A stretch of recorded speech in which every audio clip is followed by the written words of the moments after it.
286 дугаар цэцэрлэгийн барилгад ам цав цууралт үүссэн тул хаалгаа бариад бүтэн 1 жил өнгөрч байна. За иргэн сануулгад барилгыг Bill House компанид 1.7 тэрбум төгрөгөөр барьсан.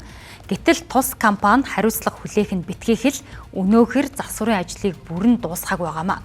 Улмаар тус цэцэрлэгт сурч байсан 150 гаруй хүүхэд бүтэн жил цэцэрлэгт хамрагдаж чадалгүй сурч боловсрох эрх нь зөрчигдөж байна.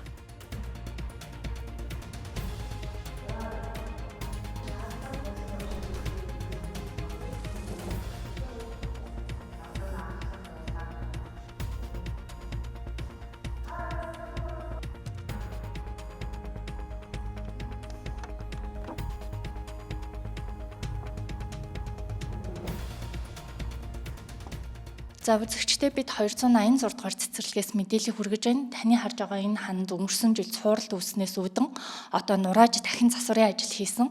Барилгын компанийн хувьд бол одоо засварын ажлыг гүйцэтгэж өнгөрсөн өвөл ашиглалтанд оруулна гэж мэдээлж байсан боловч одоо хэр ашиглалтанд оруулаагүй барилгын ажил 90% үргэлжилж байна. Хүүхдүүдийн хувьд одоо жил орчмын хугацаанд цэцэрлэгт хамрагдаж чадаагүй ирэх одоо хичээлийн жилдэл ийм цэцэрлэгтээ хамрагдахаар нөхцөл байдал үүсэж байна. Одоо тэгээ жил ингээл хүүхдэд дагуулал өөрөө ингээл аваад ажилдаа ирээл наашаа цаашаа зөөгөл ингээл байж н дөө одоо барилгын ажил уул нь хордоо яваасаа гэдэг өвөл хүртэл эцэгчүүд зөвлөлийнхэн бүгдөө телевиз дуудаал яана одоо хийчин гэл явсаар бол айгүй удаашралтай одоо л ерөнхийдөө дуусч байна. Цэцэрлэгийн багш ажилтнуудад цэцэрлэгээ ашиглалтанд оруулахын тулд өөрсдөө эмүүлс хийхээс гадна өдөр тутам цэвэрлэгээний ажил хийж байна. Энэ доторх цэвэрлэгээ мөрөлөө одоо энэ будаг модог одоо хийсэн байгаа эндрийг та харж байгаа шүү дээ. Эдрийгээ бүгдийг жин там болгож байгаа хүүхдүүдэд авах тийм чиглэлтэй байгаа байхгүй. Тийм болохоор энийг 100% дуусгачаад ирэх жил намраас авахар төлөвлөж байгаа. Ер нь бол тийм чиглэл барилгын зүгээс ол өгсөн. Барилга маань болохоор айгүй удаашралтай бүтэн жилийн хугацаанд удаашралтай явж байгаа. Хүүхдүүдийг одоо ингээд авах 1 жил цэцэрлэгт хамрагдах тийм боломжгүй болох тийм удаашралтай одоо бүтэн жилийг ингээд алдчихж байна. Ер нь гайгүй л явж байгаа шүү дээ. Тийм чадлаараа л явж шүү дээ.